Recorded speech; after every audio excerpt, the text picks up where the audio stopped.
நிறைவு வணக்கம் இயக்குனர் வி.சி. குஹநாதன் அவர்கள்.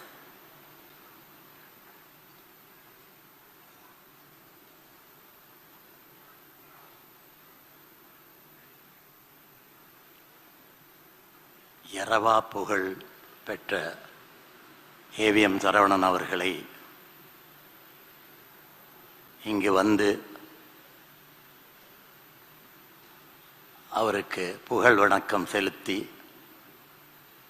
கலையுலகத்தின் தலைமகனாக இருந்த கலைஞரின் புதல்வன் இங்கே வந்து அவருக்கு அந்த புகழ் வணக்கம் செலுத்தியதோடு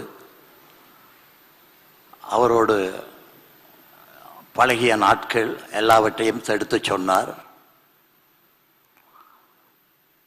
அதேபோல் மேடையில் இருக்கின்ற ஏவிஎம் குடும்பத்தினர் அனைவருக்கும் நல்வணக்கத்தை சொல்ல வேண்டியிருக்கிறது.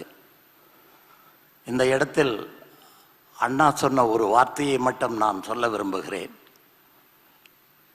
கழிவுகளை ஏற்றி வந்த ஒரு கப்பல் கவிழ்ந்து விட்டால் யாரும் கவலைப்பட மாட்டார்கள். முத்தும் பவளமும் தங்கமும் வைரமும் வைடூரியமும் ஏற்றி வந்த ஒரு கப்பல் கவிழ்ந்து விட்டால் அதை யாராலும் தாங்க முடியாது. அத்தகைய ஒரு இழப்புத்தான் ஏவிஎம் குடும்பத்துக்கு ஏற்பட்டிருக்கிறது, நமக்கும் ஏற்பட்டிருக்கிறது. அந்த வருத்தத்தை, அந்த துக்கத்தை, அந்த சோகத்தை நாம் அவர்களோடு பகிர்ந்து கொள்வோம். ஏவிஎம் சரவணன் அவர்களுடைய நினைவுகளை நெஞ்சில் ஏந்தி செல்வோம். உடனுக்குடன் செய்திகளை தெரிந்து கொள்ள சன் நியூஸ் பெல் ஐகானை கிளிக் பண்ணுங்க.